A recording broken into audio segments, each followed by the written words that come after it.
एक समय की बात है। एक जतनपुर नाम के गांव में बागेश्वर नाम का गरीब किसान रहता था। उनके घर में उनकी पत्नी कोमल और उनके 16 साल का लड़का एक साथ रहते थे। बागेश्वर को सिर्फ खेती करने आती थी। उसके अलावा उसने कोई और काम नहीं सीखा था। सही समय पर बारिश न होने की वजह से उसके खेत में फसल ही नहीं होते थे, जिसके कारण परिवार चलाना बहुत कठिन हो रहा था। एक दिन, सुनिए जी, आज तो घर में बिल्कुल भी कुछ राशन नहीं है। मुझे तो कुछ समझ नहीं आ रहा कि अब मैं क्या करूं। अरे कोमल, तुम चिंता मत करो, मैं कुछ करता हूँ। बस इतना कह के बागेश्वर घर से चला जाता है। रास्ते में, हे राम, ये कैसा समय आ गया है प्रभु। मेरे घर में राशन का एक दाना तक नहीं है। चलो, मैं और मेरी कोमल तो भूखे पेट रह लेंगे, लेकिन मेरे बेटे का क्या। मैंने तो केवल खेत में मेहनत करना सीखा है, लेकिन उसमें भी बारिश सही समय पे ना होने की वजह से खेत में फसल नहीं हुई। अब मेरे पास जमींदार से उधारी पैसे लेने के अलावा कोई दूसरा रास्ता नहीं है। बागेश्वर अपने गांव के जमींदार के पास जाता है। जमींदार हीरालाल बहुत शातिर और चालाक किस्म का इंसान है, जो हमेशा हर किसी को बेईमानी से लूटने के बारे में सोचता रहता है। अरे आवा आवा बागेश्वर भैया, और बताओ कैसे आना हुआ है। क्या बताऊं जमींदार जी, बहुत खराब समय से गुजर रहा हूं। देखिए ना, अब बारिश समय से ना होने पर खेत की सारी फसलें बर्बाद हो चुकी हैं। घर में अनाज का एक दाना भी नहीं है, इसलिए आपसे कुछ पैसे उधार लेने आया हूं। अरे हाँ हाँ भैया, बोलो कितने रुपए चाहिए आपको। ऐसे समय में हम नहीं मदद करेंगे तो और कौन करेगा। बोलो बोलो, कितने दे दूं। आपका बहुत बहुत धन्यवाद जमींदार जी, लेकिन मैं ज्यादा पैसा उधार नहीं लेना चाहता, इसलिए आप ऐसा करें कि 1,500 रुपये दे दीजिए। अरे भैया, ये कैसन बात कर रहे हो। भला 10 से 12,000 रुपए तो लो। क्या पता आगे चल के कब बरसात होगी और कब समय बदले। जमींदार मन में सोचने लगता है, अरे ससुरा, तुम लोग इतना कम कम पैसा लोगे तो मैं कैसे कमाऊंगा। ज्यादा लोगे तभी है ना, हमें ज्यादा ब्याज मिलेगा। यहाँ बागेश्वर भी सोचने लगा, आखिर अब मैं क्या करूं। वैसे ये कह तो ठीक ही रहे हैं, पता नहीं कब भगवान की हम जैसों पर दया होगी। एक काम करता हूं, 10,000 ले लेता हूं। अच्छा ठीक है, तो जमींदार भाई 10,000 पे कितना तक ब्याज लेंगे आप। देखो बागेश्वर भैया, 10,000 के 10% प्रति महीना। लेकिन आप तो अपने ही आदमी हैं, आपस में क्या धंधा करें। चलो आप 8% दे देना। हे भगवान, 8% प्रति महीना तो हमारे लिए बहुत ही ज्यादा ब्याज है। ले तो लेंगे, लेकिन चुकाएंगे कैसे। अगर नहीं लूंगा तो मेरा बेटा नकुल भूखा ही रहेगा। चलो ले ही लेता हूं। अगर भगवान की यही मर्जी है तो यही सही। अरे बागेश्वर भैया, क्या हुआ, क्या सोच रहे हैं। ब्याज के बारे में तो नहीं सोच रहे हैं। हाँ जमींदार भाई, इतना ब्याज कैसे। अरे कोनो चिंता की बात नहीं है। देखिए आप तो अपने हैं, आराम से चुकाइएगा। कहिए क्या कहते हैं। अच्छा ठीक है, दे दीजिए। बागेश्वर उस जमींदार से 10,000 रुपए उधार लेके चला जाता है। चलो अब जल्दी जल्दी बाजार से राशन और नकुल के लिए कुछ खाने को ले लेता हूं। आज मेरा बेटा तो खुश हो जाएगा। बागेश्वर जल्दी जल्दी बाजार से सामान लेके घर के लिए वापस हो जाता है। घर पहुंचते ही कोमल बागेश्वर के हाथ में सामान देखकर खुश हो जाती है और कहती है, हाजी, ये सामान पैसे कहाँ से मिले जी। देखो कोमल, मुझे पता है तुम मुझ पर गुस्सा करोगी, लेकिन मेरे पास और कोई चारा भी नहीं था। मैं समझ गई जी, आपने किसी से उधारी पैसे लिए होंगे। पर कोई बात नहीं, मैं भी वही सोच रही थी। लेकिन ऐसे समय में गांव में किसी के पास देने के लिए पैसे नहीं हैं, तो क्या आप जमींदार से उधारी पैसे लेके आए हो? हाँ कोमल, लेकिन तुम चिंता मत करना, भगवान के घर देर है अंधेर नहीं। अभी इस वक्त मेरे बेटे से बढ़ के और कुछ नहीं है। हाँ, आप कह तो सही रहे हो, लेकिन वह जमींदार बहुत चालाक और बेईमान है। वह बहुत ज्यादा ब्याज लेता है और समय पे पैसे ना देने पर खेत या घर छीन लेता है। आपने कितने रुपए उधार लिए? मैंने तो 1,500 ही मांगे थे, पर उसने कम से कम 10,000 या उससे ऊपर लेने बोला, इसलिए मैंने 10,000 ले लिए। सुनो ना कोमल, अब मेरे बेटे के आने का टाइम हो गया है। मैंने ये कुछ सामान लाया है, जाओ सबके लिए कुछ अच्छा सा बना दो। जी, आज तो मेरा बेटा खुश हो जाएगा। इतना कह के कोमल रसोई में चली जाती है। कोमल ने बहुत ही स्वादिष्ट खाना बनाई। खाने की खुशबू पूरे घर में महक रही थी। वाह कोमल, तो अपने बेटे की मनपसंद खीर बना रही हो। दोपहर में नकुल घर आ जाता है। अपना पसंदीदा खाना देखकर वो बहुत खुश हो जाता है। बड़े दिनों बाद बागेश्वर के परिवार में आज सभी के चेहरे पर खुशी थी। माँ, खाना तो बहुत बहुत ज्यादा स्वादिष्ट था। आज तो सच में माँ, मजा आ गया। अच्छा पापा, मेरे दोस्त सोमनाथ ने आज मुझे बुलाया है। कह रहा था कि आज वो मुझे अपने पापा से मिलवाने वाला है, इसलिए मैं वहां जा रहा हूं। 1-2 घंटे में वापस आ जाऊंगा। ठीक है बेटा, जाओ, लेकिन संभल के जाना और संभल के आना, ठीक है? हाँ पापा, आप फिक्र मत करो, मैं अच्छे से जाऊंगा और अच्छे से आऊंगा। इतना कह के नकुल घर से निकल जाता है।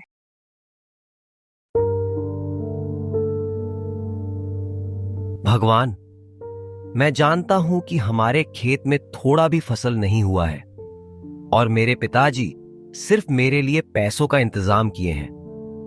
भगवान जी, कृपया कुछ ऐसा कीजिए कि मैं अपने माता पिता की चिंता दूर कर सकूं। नकुल भगवान से प्रार्थना करते हुए अपने दोस्त सोमनाथ के घर पहुंचा। दरवाजे पर उसका दोस्त उसका इंतजार कर रहा था। अरे नकुल, तू आ गया। आजा, अंदर आजा। चल, मेरे पिताजी तुझसे मिलने के लिए कब से इंतजार कर रहे हैं। सोमनाथ, पर तेरे पिताजी मुझसे क्यों मिलना चाहते हैं? वो तू पिताजी से ही पूछ लेना। सोमनाथ का घर काफी बड़ा और सुंदर था। उसके घर में उसके माता और पिताजी रहते थे। सोमनाथ अपने पिताजी से अपने दोस्त नकुल के बारे में बताया था कि उसके पिताजी बहुत कड़ी मेहनत करते हैं, खेत में घंटों काम करते हैं, लेकिन पैसे की वजह से परिवार में बहुत टेंशन है। आओ बेटे नकुल, कैसे हो? नमस्ते अंकल जी। नमस्ते आंटी जी। मैं ठीक हूँ, आप सभी कैसे हैं? खुश रहो बेटा, हम सब भी बहुत अच्छे हैं। जगदीश, नकुल 9-10 मिनट ऐसे ही उसके और उसके माता पिताजी के बारे में बातें करते हैं और फिर बेटा नकुल, तुम तो बहुत स्मार्ट लड़के निकले। बेटा, कल से तुम दोपहर में स्कूल से आके खाना खा के यहाँ चले आना। जी अंकल, मैं आ तो जाऊं, लेकिन घर पर भी थोड़े बहुत काम होते हैं। देखो बेटे नकुल, पहले तो तुम ये टेंशन वेंशन छोड़ो। हाँ, एक काम करना, नहीं रहने दो। कल मैं खुद ही तुम्हारे घर आऊंगा। तुम्हारे घर तुम्हारे पिताजी से भी मिल लूंगा और तुमसे भी, ठीक है? जी अंकल, ठीक है। अच्छा, तो मैं अब चलता हूँ। ठीक है बेटा, ध्यान से संभल के जाना। जी अंकल, मैं एकदम संभल के जाऊंगा। उतने में सोमनाथ की मम्मी बोली, बेटा नकुल, ये लेते जाओ, घर पे खा लेना। नहीं आंटी, इसे मैं नहीं ले सकता। अरे बेटा, ले लो। देखो तुम्हारी ममता आंटी ने कितने प्यार से दिया है। नकुल वह थैली ले लेता है, पर उसे समझ नहीं आता कि सोमनाथ के पिताजी उसके पिताजी से क्यों मिलना चाहते हैं। जगदीश अंकल तो बहुत अच्छे हैं, उन्होंने मुझसे कितने प्यार से बात किए, और आंटी भी बहुत अच्छी हैं, उन्होंने मेरा कितना ख्याल रखा, पर वो मेरे पिताजी से क्यों मिलना चाहते हैं। यही सब सोचते हुए नकुल घर पहुंचा और उसने सोमनाथ के माता और पिताजी के बारे में बताया। देखो कोमल, हमारे नकुल को कितना अच्छा दोस्त मिला है। चलो बेटा, ठीक है, तो कल आएंगे सोमनाथ के पिताजी। हाँ पिताजी।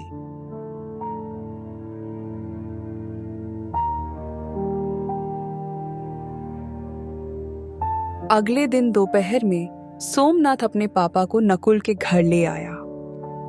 अरे बेटा नकुल, घर में नहीं बुलाओगे? अरे सर, आइए आइए। अरे कोमल देखो, हमारे नकुल के दोस्त और उनके पापा आए हैं। कोमल फट से सोमनाथ के पापा के लिए दूध वाली चाय बनाकर ले आती है। चाय पीने के बाद जगदीश जी बागेश्वर जी से कहते हैं, सुनिए बागेश्वर जी, मैं आपसे थोड़ी बात करना चाहता हूँ। जी सर, कहिए क्या कहना चाहते हैं। जी, आप मुझे सर मत कहिए, मैं भी आपका दोस्त जैसा हूँ, इसलिए मुझे जगदीश कह के बुलाइए। अरे अच्छा ठीक है, जगदीश जी बोलिए, आप क्या कहना चाहते हैं। जगदीश बागेश्वर को घर से थोड़ा बाहर ले जाके कहते हैं, बागेश्वर जी, मेरा बेटा नकुल को अपना बहुत अच्छा दोस्त मानता है। उसने मुझे बताया कि नकुल बहुत समझदार और अच्छा लड़का है, पर गरीबी के कारण से वो पढ़ाई छोड़ने की बातें कर रहा है। भगवान की दया से अब जाके हमारा सोमनाथ खुश रहने लगा है, नहीं तो पहले वो सिर्फ अकेला ही रहता था क्योंकि उससे कोई दोस्ती ही नहीं करता था। अब क्योंकि आपके नकुल के कारण से मेरा बेटा खुश है, इसीलिए मैं उसकी पढ़ाई की फीस भरना चाहता हूँ। आप अब टेंशन भूल जाइए, समझे? बागेश्वर की आंखों में आंसू आ जाते हैं। आपका बहुत बहुत धन्यवाद जगदीश जी, आपने मेरी चिंता दूर कर दी। बस उस दिन से नकुल की पढ़ाई की चिंता दूर हुई। अब नकुल सोमनाथ के घर खेलने जाने लगा था। ऐसे ही एक दिन सोमनाथ के पापा कहते हैं, नकुल, सोमनाथ बेटा यहाँ आओ। वह दोनों जगदीश के पास जाते हैं। बेटा तुम दोनों बताओ, तुम में से कौन शेयर मार्केट के बारे में जानता है? नकुल बेटा, पहले तुम बताओ। अंकल, मैं इसके बारे में पहली बार सुन रहा हूँ, ये क्या होता है? और पापा, मैं बस इतना जानता हूं कि शेयर मार्केट में शेयर खरीदा और बेचा जाता है। अच्छा सुनो, अब कल से तुम दोनों मेरे साथ आधा घंटा बैठोगे। मैं तुम दोनों को अब कुछ सिखाना चाहता हूँ। ये सब के बारे में नकुल को जरा भी समझ नहीं आता है, लेकिन उसको जानने की बहुत इच्छा थी। तो उसने सोमनाथ के फोन पर गूगल सर्च किया, तो जो उसने देखा वो देख के चौंक गया। और फिर अगले दिन, अंकल, मैंने गूगल पर सर्च किया था कि शेयर मार्केट क्या है। क्या सच है अंकल कि हम वहां से पैसे कमा सकते हैं? बेटा नकुल, ये बिल्कुल सच है कि कोई भी शेयर बाजार से पैसा कमा सकता है। पैसा क्या, बहुत बहुत पैसा कमा सकता है।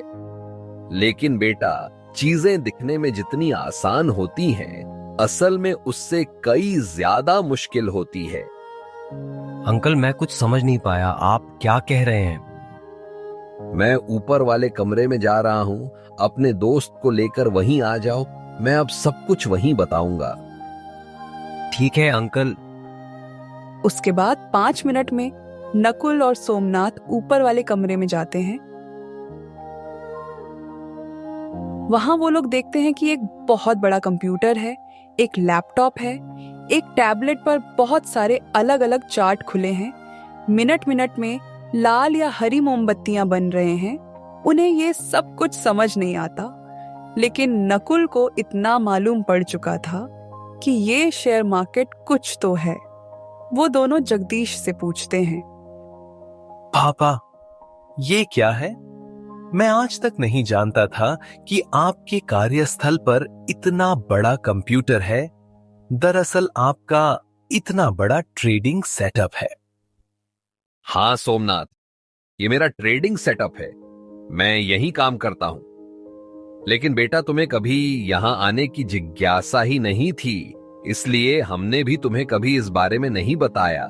लेकिन अब तुम्हें देख के ऐसा लग रहा है कि तुम्हें ये सब बहुत पसंद आया है और शायद तुम इसके बारे में और जानना चाहते हो। हाँ अंकल, सिर्फ सोमनाथ ही नहीं, मैं भी बहुत उत्साहित हूँ शेयर बाजार के बारे में जानने के लिए। बिल्कुल बेटा नकुल, क्यों नहीं। मैं यही तो तुम्हें और सोमनाथ को बताना चाहता था कि शेयर बाजार की दुनिया बहुत बड़ी है।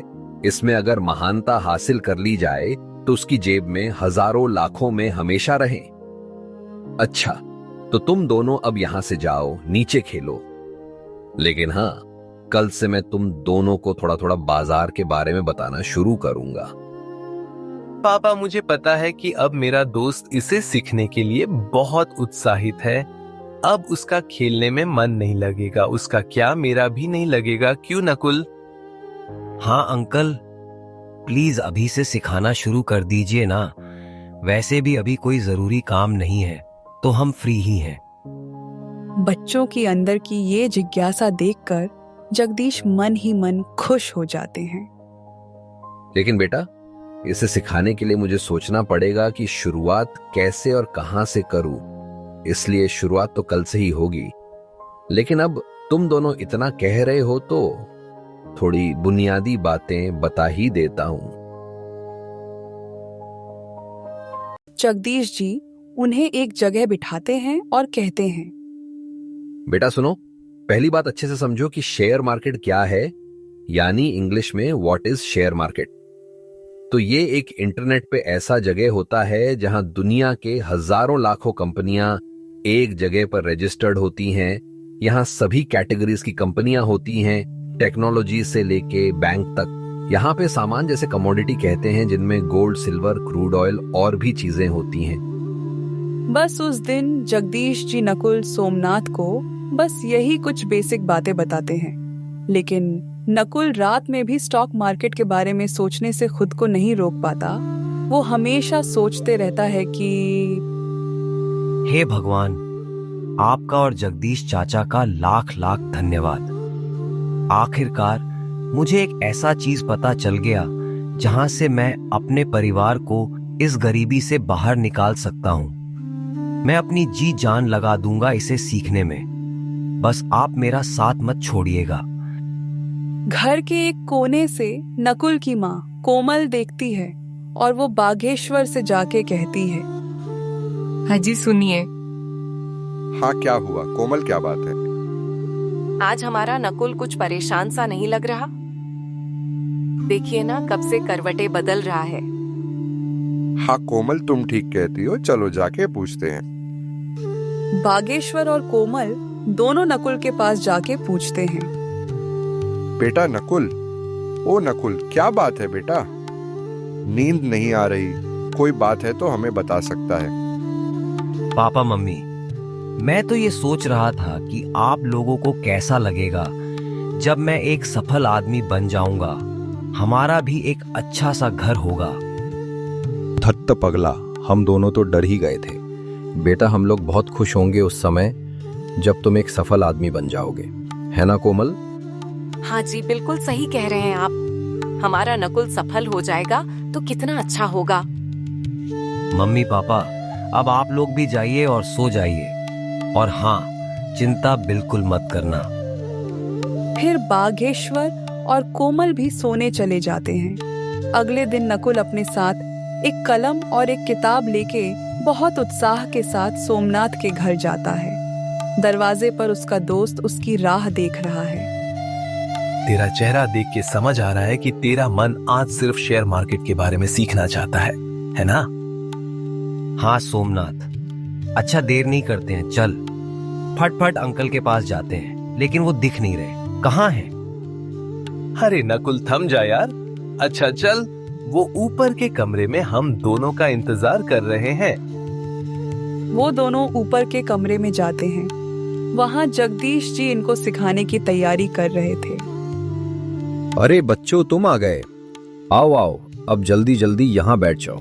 मैं आज तुम्हें कुछ एग्जाम्पल के साथ सिखाऊंगा कि रियलिटी में मैं मार्केट में कैसे ट्रेड करता हूँ। देखो बच्चों, मार्केट में आपको दो टाइप के लोग मिलेंगे। एक होता है बायर्स यानी खरीदने वाला, और दूसरा होता है सेलर्स यानी बेचने वाला। यहाँ एक खरीदता है तो दूसरा बेचता है।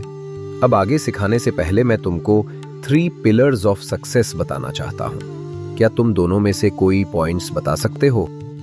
नकुल पहले हाथ ऊपर करता है और कहता है, हाँ अंकल, मैं जानता हूँ। वो 3 पॉइंट्स है, डिसिप्लिन, कंसिस्टेंसी और पंक्चुअलिटी। शाबाश बेटा, बहुत बढ़िया। अब मैं ये बताता हूँ कि तुम इस मार्केट में सक्सेसफुल बनने के लिए कैसे अप्लाई कर सकते हो।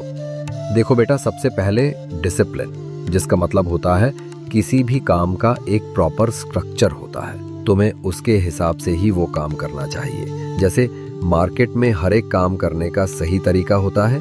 अगर उसके हिसाब से काम किया जाए तो काम हमेशा सही होता है। उतने में सोमनाथ कहता है, पापा, आगे का 2 पॉइंट्स मैं बताऊं? बिल्कुल बेटा, बताओ। पापा, कंसिस्टेंसी का मतलब होता है किसी भी काम में कंसिस्टेंट रहना, और लास्ट पॉइंट है पंक्चुअलिटी, जिसका मतलब होता है टाइम टू टाइम, यानी समय पे हर काम हो जाना चाहिए। पापा, ये 3 पॉइंट्स के हिसाब से अगर हम मार्केट में रहते हुए अपने डिसिप्लिन को फॉलो करते हैं और दूसरे काम में कंसिस्टेंसी और पंक्चुअलिटी बनाए रखते हैं, तो हम एक सफल ट्रेडर या इन्वेस्टर बन सकते हैं। क्या मैंने सही बोला पापा? अरे बेटा, तुम बिल्कुल सही बताए हो, लेकिन तुमको पहले से ये सब पता है? हाँ पापा, हमको इसके बारे में कॉलेज में पढ़ाए थे और शेयर मार्केट के बारे में मैंने भी थोड़ी बहुत रिसर्च की थी। उसके अगले 30-40 दिन में जगदीश जी ने बच्चों को शेयर मार्केट के बारे में सब बता दिया था। जैसे मार्केट में कब खरीदना है, कब बेचना है, ट्रेड कैसे लेते हैं और बाकी के चीजें। एक दिन सुबह में सोमनाथ और नकुल एक साथ कुछ बातें कर रहे होते हैं। उतने में जगदीश जी उन्हें बुलाते हैं। बेटा सोमनाथ और नकुल, मेरे साथ ऊपर आओ। वो दोनों उनके साथ ऊपर जाते हैं और फिर उन्होंने कहा, आज तक तुम दोनों ने बहुत कुछ सीखा है और उसको पूरे डिसिप्लिन, कंसिस्टेंसी और पंक्चुअलिटी होके पेपर ट्रेडिंग में प्रैक्टिस भी की है। अब बारी है रियल पैसे से ये सब करना। आज मैं तुम दोनों का डीमैट अकाउंट बनाऊंगा और तुम दोनों के डीमैट अकाउंट में 2-2 लाख का कैपिटल डिपॉजिट करूंगा। तुम्हें उसका इस्तेमाल करके अपना कैपिटल बड़ा बनाना है। लेकिन बेटा, कहीं पे भी अपने पैसे को इन्वेस्ट या ट्रेड करने से पहले अपने रिस्क को मैनेज करना, फिर आगे स्टेप लेना। उस दिन से नकुल और सोमनाथ दोनों ने मार्केट में पैसे से काम चालू किया। शुरुआत में दोनों ने डर डर के कैपिटल को यूज किया, लेकिन कुछ ही हफ्तों में वे कॉन्फिडेंट हो गए। अब वह दोनों धीरे धीरे छोटे छोटे प्रॉफिट्स बुक करने शुरू कर दिए थे। लेकिन एक दिन, यार ये पेनी स्टॉक में पैसा इन्वेस्ट करूं या नहीं? सिर्फ 2 रुपए का एक शेयर है, मैं आराम से 30,000 शेयर खरीद सकता हूं। 1-2 रुपए भी बढ़ गया तो बहुत अच्छा प्रॉफिट होगा। यहाँ नकुल ने गलती की। उसने कंपनी के बारे में रिसर्च नहीं किया। उसने सिर्फ प्रॉफिट को देखा और लालच में उसने वो शेयर खरीदे ली। खराब किस्मत से उस स्टॉक की कीमत 1.5 रुपए से गिर गई। हे भगवान, ये मैंने क्या किया? ये कैसे हो गया? मुझे ऐसा नहीं करना चाहिए था। मैंने अपने रिस्क मैनेजमेंट पर ध्यान नहीं दिया, डिसिप्लिन को फॉलो नहीं किया। 45,000 का नुकसान। अब मैं क्या करूं? उतने में गांव का जमींदार हीरालाल अपने आदमी के साथ आ जाता है। कवन दिशा में गया ललुआ का घरवा, कवन दिशा में? अरे मालिक, वो दिशा में है। हीरालाल बागेश्वर के घर के सामने आके कहता है, अरे ओ बागेश्वर भैया, अरे कहवा बाड़ा हो, तनिक बाहर निकलिए महाराज।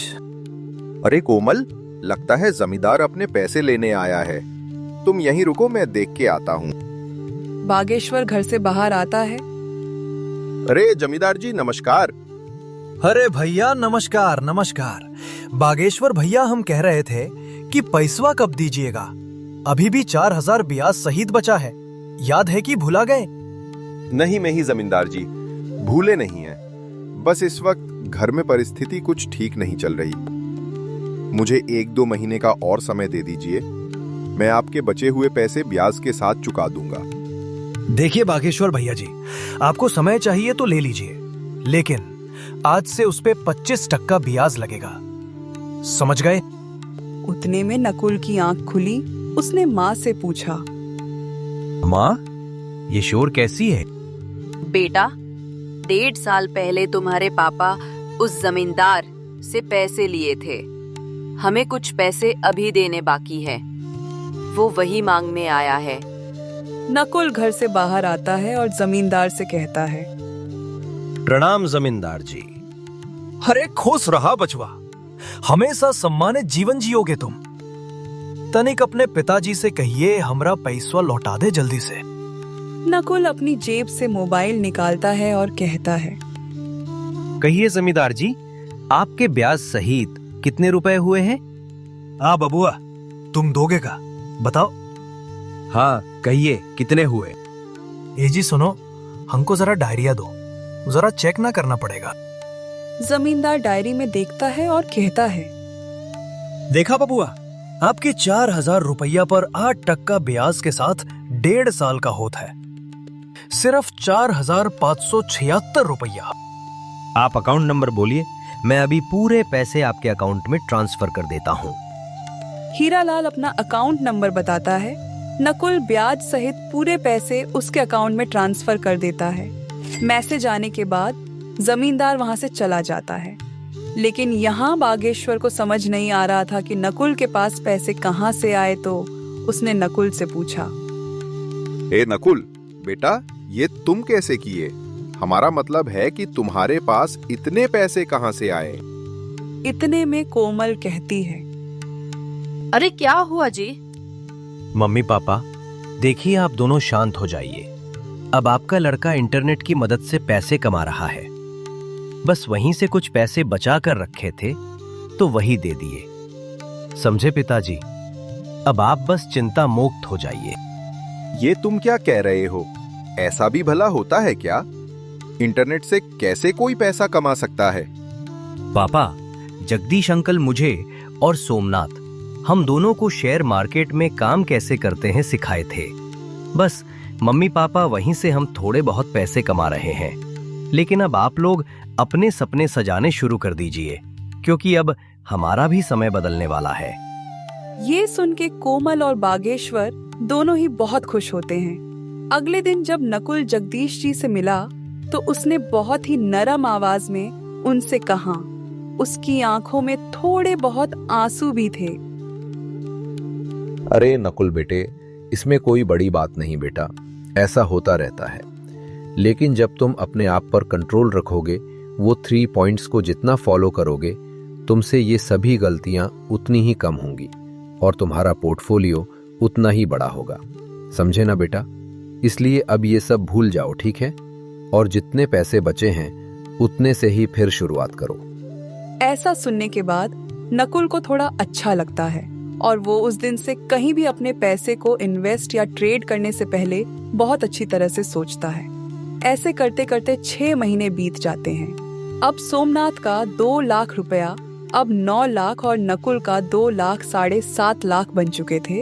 एक दिन रात में नकुल ऐसे ही न्यूज पढ़ रहा था, तभी उसने एक बिटकॉइन के बारे में आर्टिकल पढ़ा और फिर वो सोचने लगता है। ये आर्टिकल पढ़ने के बाद मार्केट में बिटकॉइन का दाम गिरेगा और बहुत से लोग जिनके पास पहले से बिटकॉइन होंगे वो बेचेंगे, जिसके कारण से बिटकॉइन का वैल्यू बहुत कम हो जाएगा। अभी एक बिटकॉइन का वैल्यू 19,500 रुपए है। चलो, जैसा होगा हम उस हिसाब से रिस्क को मैनेज करते हुए काम करेंगे। चलो, अभी सो जाता हूं। अगले दिन सुबह में, सुनो माँ, मैं सोमनाथ के यहाँ जा रहा हूँ। सुनो बेटा, वही टेबल पर मैंने खीर डब्बे में पैक करके रखे हैं, अपने दोस्त के लिए लेते जाना। जी मम्मी, मैं ले जा रहा हूँ। और हाँ, संभल के जाऊंगा और संभल के वापस आ जाऊंगा। उस दिन वो सोमनाथ और जगदीश जी से उस समाचार के बारे में बात करता है और फिर जगदीश जी कहते हैं, बेटा नकुल, मुझे अच्छा लगा कि तुम अब सोचने के बाद डिसीजन लेते हो। देखो बेटा, तुम्हें जो सही लगे वैसा ही करना। उसी दिन शाम को ये न्यूज का असर मार्केट पर दिखने लगता है। सभी लोग पैनिक में अपने बिटकॉइन बेचने लगे हैं। रात में करीब 10 बजे के आसपास उसकी कीमत 68% से गिर गई। अब एक बिटकॉइन की कीमत 6,240 रुपए थी। नकुल ने पिछले कुछ महीनों से छोटे छोटे प्रॉफिट बुक किए थे। रिस्क लेने के लिए तैयार था, इसलिए उसने रात में 40 बिटकॉइन खरीद लिए और फिर सो जाता है। अगले दिन वो अपने पापा के साथ खेत में काम करने जाता है। वहाँ वो उनके साथ काम करता है। वो भविष्य के बारे में सोचने लगता है, कैसे वो अपने गांव के किसानों की मदद कर सकता है। 3.25 महीने बीत जाते हैं और फिर एक दिन 2-3 महीने बीत चुके हैं। जरा बिटकॉइन देख लूं कैसा चल रहा है। वो देखकर चौंक जाता है। उसने देखा कि एक बिटकॉइन का दाम पिछले 1 महीने में जहाज जैसा ऊपर उठा है। उस दिन एक बिटकॉइन की कीमत 3.5 लाख रुपए थी। 40 बिटकॉइन के हिसाब से 1,40,00,000 का प्रॉफिट दिख रहा था। वो अपने मम्मी पापा का आशीर्वाद लेता है, लेकिन उनसे कुछ बताता नहीं है कि क्या हुआ है। जैसे ही वो जगदीश जी से मिलता है, वो और सोमनाथ समझ जाते हैं। नकुल, मैं और पापा समझ गए। तेरे चेहरे की खुशी देख के बता सकता हूँ कि बड़ा प्रॉफिट बुक किया है। भाई, यहाँ मेरा दिल 180 का रफ्तार पकड़ लिया है। मैंने जैसे ही देखा यहाँ चले आया। क्या हुआ बेटा, तुमने अभी बुक नहीं किए हो? नकुल अपने मोबाइल में प्रॉफिट दिखाता है। जगदीश जी और सोमनाथ दोनों चौंक जाते हैं। अरे वाह नकुल बेटे, 1,40,00,000 का प्रॉफिट। इतना तो मेरा और सोमनाथ का मिला के भी नहीं होगा। हम तुम्हारे लिए बहुत खुश हैं। अरे वाह मेरे दोस्त, अब आगे क्या सोचा है तूने? अंकल, मैं सोच रहा हूँ कि 30 बिटकॉइन का प्रॉफिट बुक कर लूं और बाकी के 10 को होल्ड करूं। ये तो बहुत अच्छी बात है बेटे। अब चलो तुम्हारे मम्मी पापा को खुशखबरी देते हैं। इतने में सोमनाथ की मम्मी आ जाती हैं और कहती हैं, अरे कौन सी खुशखबरी की बात हो रही है? वो सभी नकुल के लिए बहुत खुश होते हैं और मिठाई का डब्बा लेके उसके घर पहुंचते हैं। दरवाजे पे कोमल उन सबको आते हुए देखती है। वो सबने उनको जो भी हुआ उसके बारे में बताते हैं।